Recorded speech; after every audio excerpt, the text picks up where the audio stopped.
Welcome to Newsmax TV. I'm Kathleen Walter. With us now from Washington is former GOP presidential candidate and the current U.S. Senator from Arizona, John McCain. Senator McCain is a member of the Armed Services and Homeland Security and Governmental Affairs Committees. And Senator McCain, thanks for being with us today. Thank you, Kathleen. Well, immigration reform faces a critical test in the weeks ahead. Speaker Boehner yesterday reiterated that he would definitely not allow a vote on the bipartisan immigration reform bill passed by the Senate, which you championed, because he says it's too massive and not strong enough on border protection. How do you view his remarks, and should the House take up the Senate bill? Well, I obviously appreciate that the Speaker has a very difficult leadership position here. There are some members of his conference who don't want to vote on anything. There are some that want to vote on specific aspects of immigration reform, and there are others who want to take up the bill.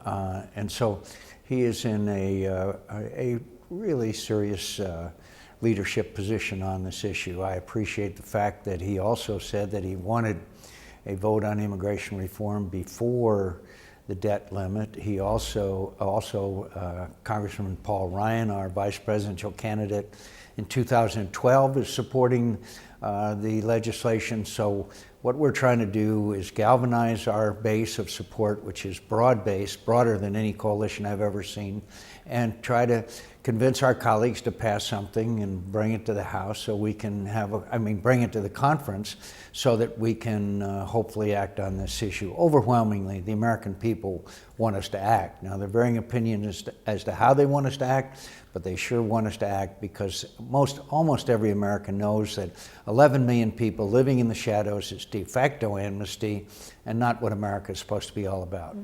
In the Senate, there seems to have been a trend toward bipartisanship. Democrats and Republicans have been working together on various issues. Do you think there's a lesson here for the House, particularly on the issue of immigration?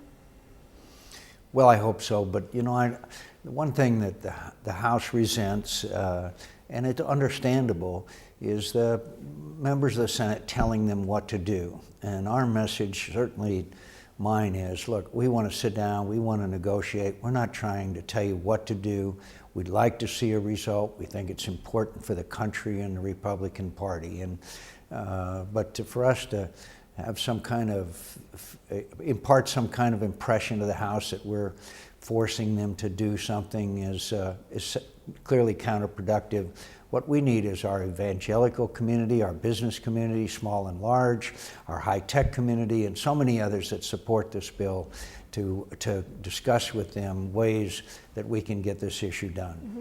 And the House is moving forward with a step-by-step approach to immigration reform, but is not expected to pass anything before the August recess. What is your assessment of the piecemeal approach in the House?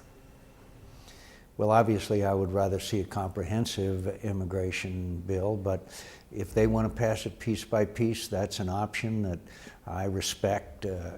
Obviously, I wish they'd, as I said, go comprehensive, but I respect that. I look forward to working with them. The month of August, I intend to be spending time in my state talking with various business groups and evangelicals, many other groups to help try to persuade my Republican congressmen that represent Arizona to take a fresh look at this issue. Senator, you recently said that you support President Obama's call to review stand your ground laws in Florida and in other states. What is your take on this? Well, I think that if there's any legislation that is passed that is controversial, deserves a review. I'm not trying to tell the legislators in Arizona what they should or shouldn't do. I just think that there's a great deal of controversy associated with this legislation, and we ought to review the results of it. This is why we sunset bills a lot of times, is so that it forces us to review the impacts of it. I'm not making a judgment on stand your ground law. I'm just saying it has obviously created a great deal of controversy in this country, and it deserves to be reviewed, I think. To another controversial issue, and that is Obamacare. Senator Mike Lee, Republican from Utah, says he's recruited more than a dozen Senate Republicans willing to shut down the government to prevent the president's health care law from going into effect by blocking a continued resolution on funding. Can you share with us whether you'd be willing to vote against the continuing resolution that includes Obamacare funding, even if it shuts down the government? Well, as you know, I've had some long experience here in the Congress, both the House and the Senate. And when we take the American people to the brink of shutting down the government, it's never a productive exercise. And I will do everything in my power to try to repeal Obamacare. With some immodesty, I say that I was one of the leaders in the fight against it. But for us to say that a certain issue, unless acted on, should shut down the government, whether it be Obamacare, whether it be the debt limit, whether it be well, not the debt limit, but say repeal of sequestration, whatever somebody's pet problem is, I don't think is the way to approach this issue. And frankly, from past experience, it is not a winning way politically to gain the support of the American people. Shifting to the Middle East now, Army General Martin Dempsey says the Obama administration is deliberating whether to use military power in Syria, where a civil war there has killed more than 90,000 people. Do you think NATO should enforce a no-fly zone in Syria, much like it did in Libya? I think that that's one of the solutions, and I note that the British and the French and others are very are supportive of action to be taken in Syria. Look, 100,000 people have been massacred. A year from now, it'll be another 100,000. Bashar Assad is winning, so therefore Iran is winning in the region. It is now turned into a regional conflict. Lebanon is destabilized. The King of Jordan is in jeopardy because of the incredible inflow of refugees. The whole region is bordering on chaos, and there's a total lack of American leadership. And there's many options we can take, but half measures aren't going to succeed. We need to have a no-fly zone, and we need to negate Bashar Assad's air power and stop this slaughter. It's an unfair fight, and it should be affecting our relations with Russia, who continues to supply them with an abundance of arms. And we are writing a shameful chapter in American history.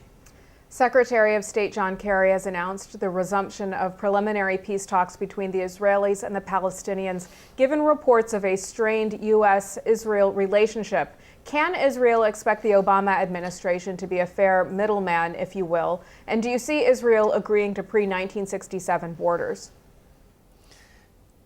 I appreciate the efforts that Secretary Kerry has made. I'd like to see him devote those kinds of efforts, and I know he is, but really our priority right now, in my view, is Syria. I think Egypt is a serious issue, since it's the heart and soul of the Arab world. I think there's no doubt that Iran's path towards nuclear weapons is uninterrupted, and this obviously could have the most profound consequences in the Middle East and the world. So there's a lot of issues that need to be addressed. I hope that he succeeds in this effort. I share some of the skepticism that I hear expressed about this becoming reality, particularly since Hamas and the Palestinian Authority are still divided. I'm not sure how that negotiation works, but I wish him every success. But put me down as skeptical, but I hope I'm wrong. Let's talk about Iran real quickly. Prime Minister Netanyahu has recently suggested time is running out to stop Iran's nuclear ambitions. Do you foresee an Israeli military action in the near future?